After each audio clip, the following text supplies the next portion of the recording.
بسم اللہ الرحمن الرحیم۔ کاوش ٹی وی کے معزز ناظرین کرام السلام علیکم۔ حضرت صہیب رومی رضی اللہ عنہ تجارتی سفر سے مکہ واپس تشریف لائے ہی تھے کہ انہیں یہ اطلاع ملی کہ نبی مہربان صلی اللہ تعالی وسلم نے نبوت کا دعویٰ کر دیا ہے اور آپ لوگوں کو توحید باری تعالیٰ اور ایمان کی دعوت دیتے ہیں، عدل و انصاف اور معروف کا حکم دیتے ہیں، فواحش و منکرات سے اجتناب کی تلقین کرتے ہیں۔ حضرت صہیب رومی رضی اللہ عنہ نے پوچھا کہ آپ وہی ہیں جسے لوگ امین و صادق کے نام سے پکارتے ہیں؟ لوگوں نے بتایا کہ ہاں۔ پوچھا آپ کی رہائش کہاں پہ ہے؟ لوگوں نے بتایا کہ صفا کے پاس دار ارقم میں ہے، لیکن ذرا احتیاط سے جانا، کہیں قریش تمہیں ادھر جاتے ہوئے دیکھ نہ لیں۔ دیکھنا اگر انہیں معلوم ہو گیا تو وہاں گئے ہو تم تو تمہارا جینا دو بر کر دیں گے۔ تم یہاں غریب الوطن ہو اور تمہارا یہاں کوئی خاندان نہیں جو مصیبت کے وقت تمہارے کام آ سکے۔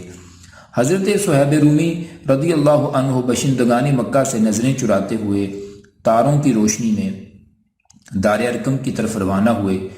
وہاں پہنچتے ہیں تو کیا دیکھتے ہیں کہ حضرت عمار بن یاسر رضی اللہ عنہ پہلے ہی دروازے پر کھڑے ہیں۔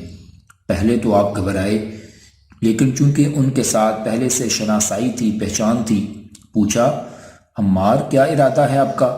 حضرت عمار بولے آپ کے کیا ارادے ہیں؟ حضرت صہیب رومی رضی اللہ عنہ نے فرمایا میں تو دار ارقم میں داخل ہو کر اس شخص سے ملنا چاہتا ہوں جس نے نبوت کا دعویٰ کیا ہے اور اپنے کانوں سے ان کا پیغام سننے کا مشتاق ہوں۔ حضرت عمار رضی اللہ عنہ بولے یار میرا بھی یہی ارادہ ہے، اور حضرت صہیب اور پھر حضرت عمار دونوں اللہ کا نام لے کر اندر تشریف لے گئے۔ حضرت صہیب بن سنان رومی اور حضرت عمار بن یاسر رضی اللہ عنہما رسول کریم صلی اللہ تعالی علیہ وآلہ وسلم کی خدمت اقدس میں حاضر ہوئے۔ آپ کے ارشادات سنے تو نور ایمان سے دونوں کے سینے منور ہو گئے اور دل جگمگا اٹھے۔ دونوں نے آپ کے ہاتھ پر بیعت کی اور کلمہ طیبہ پڑھتے ہوئے دائرہ اسلام میں داخل ہو گئے۔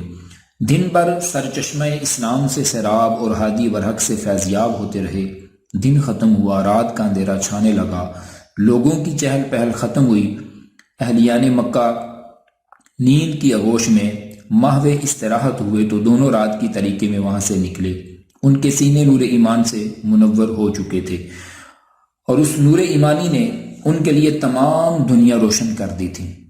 ہر قسم کے جو اندھیرے وہ چھپ چکے تھے۔ حضرت صہیب رومی رضی اللہ عنہ نے حضرت بلال، حضرت عمار بن یاسر رضی اللہ تعالی عنہ اور حضرت سمیہ اور حضرت خباب ان کے ہمراہ قریش کی جانب سے ڈھائے جانے والے مظالم بہت صبر و تحمل سے برداشت کیے۔ قریش کی طرف سے دیے جانے والے مظالم اتنے شدید تھے کہ اگر کسی پہاڑ پر اتارے جاتے تو وہ بھی ریزہ ریزہ ہو جاتے، لیکن آپ نے انہیں صبر و تحمل سے برداشت کیا، کیونکہ آپ جانتے تھے کہ جنت کا راستہ مصائب و تکلیف سے اٹا ہوا ہے۔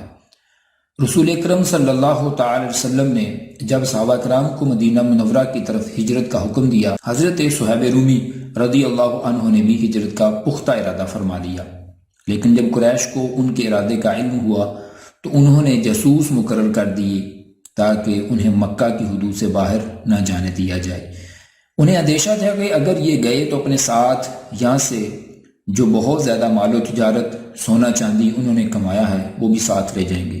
رسول اکرم صلی اللہ تعالی وسلم اور حضرت ابو بکر صدیق رضی اللہ عنہ کی ہجرت کے بعد حضرت صہیب رومی رضی اللہ عنہ نے مسلسل اس موقع کی تلاش میں کوشش کی کہ کب انہیں ہجرت کی فرصت میسر آئے، کیونکہ نگہبانوں اور جاسوسوں کی آنکھیں ہمیشہ ان کے تعاقب میں رہتی تھیں۔ بالآخر انہیں ایک ترکیب سوجی۔ ایک رات قضائے حاجت کے بہانے آپ گھر سے باہر نکلے، گھر میں پھر داخل ہوئے۔ یہ عمل آپ نے بار بار دہرایا۔ جب آپ کی اس اضطراری حالت کو جاسوسوں نے دیکھا تو ایک دوسرے سے کہنے لگے مبارک ہو، لات و عزا نے آج اس کے پیٹ کی تکلیف کو بڑھا دیا ہے۔ پھر وہ اطمینان سے اپنے بستروں میں جا لیٹے، گہری نیند سو گئے۔ حضرت صہیب رومی رضی اللہ عنہ اس صورتحال کو بانپ کر وہاں سے چل نکلے اور مدینہ المنورہ کا رخ کیا۔ حضرت صہیب رومی رضی اللہ عنہ ابھی تھوڑی ہی دور نکلے تھے کہ نگرانی پر متعین لوگ بڑبڑا اٹھے اور آپ کو وہاں موجود نہ پا کر آپ کے تعاقب میں تیز گھوڑوں پر سوار ہو کر سر پٹ توڑے۔ صہیب رومی رضی اللہ عنہ ابھی تھوڑی ہی دور گئے تھے، پیچھے سے تعاقب کرنے والے بھی پہنچ گئے۔ جب آپ نے ان کی آہٹ سنی تو ایک ٹیلے پر کھڑے ہو کر ترکش سے تیر نکالا اور کمان پر چڑھا کر ارشاد فرمانے لگے، اے قریش، تم جانتے ہو کہ میں تم سب لوگوں سے بڑھ کر تیر انداز ہوں اور میرا نشانہ کبھی خطا پر نہیں جاتا۔ اللہ کی قسم، تم مجھے اس وقت تک نقصان نہیں پہنچا سکتے جب تک میں تمہارے اتنے آدمی قتل نہ کر دوں جتنے میرے تشکش میں تیر موجود ہیں۔ تیر ختم ہو گئے تو میں تلوار سے تمہاری گردنیں اڑانا شروع کر دوں گا۔ یہ مارکہ آرائی اس وقت تک جاری رہے گی جب تک میرے بازوؤں میں طاقت ہے۔ آپ کی جرأت مندانہ باتیں سن کر قریش میں سے ایک شخص بولا، لات و عزا کی قسم، ہم تمہیں یہاں سے جانے نہیں دیں گے۔ جب تم یہاں پر آئے تھے تو مفلس و کلاش تھے، لیکن تھوڑے ہی عرصے میں دولت مند ہو گئے۔ یہ کیسے ممکن ہے کہ یہاں سے حاصل کردہ مال تم اپنے ساتھ لے جاؤ، ہم دیکھتے رہ جائیں؟ آپ نے اس کی بات سن کر ارشاد فرمایا، اگر میں اپنا سارا مال تمہارے سپرد کر دوں تو کیا تم میرا راستہ چھوڑ دو گے؟ انہوں نے کہا، ہاں، اگر تم اپنا سارا مال ہمارے سپرد کر دو تو پھر ہم تمہارا راستہ نہیں روکیں گے۔ آپ نے ارشاد فرمایا، جاؤ، میرے گھر کے فلاں کونے میں خزانہ چھپا ہوا ہے، جا کر نکال لو۔ یہ سن کر وہ سب واپس لوٹے اور آپ کا سارا مال قبضے میں لے لیا۔ اس طرح آپ اطمینان سے مدینہ المنورہ کی طرف روانہ ہو گئے۔ یہ عاشق صادق حضرت صہیب رومی مدینہ المنورہ کی جانب قدم بڑھانے لگے۔ مال و دولت کے ضیاع ہونے کا آپ کو ذرا بھی غم نہ تھا۔ راستے میں جب تھکاوٹ محسوس ہوتی تو رسول اکرم صلی اللہ تعالی علیہ وسلم کی زیارت کا شوق دل میں موجزن ہو جاتا اور ساری توانائیاں واپس لوٹ آتی اور تھکاوٹیں اتر جاتی، اور آپ چاقو چوبند ہو کر تازہ دم ہو کر سوئے منزل رواں دواں ہوتے۔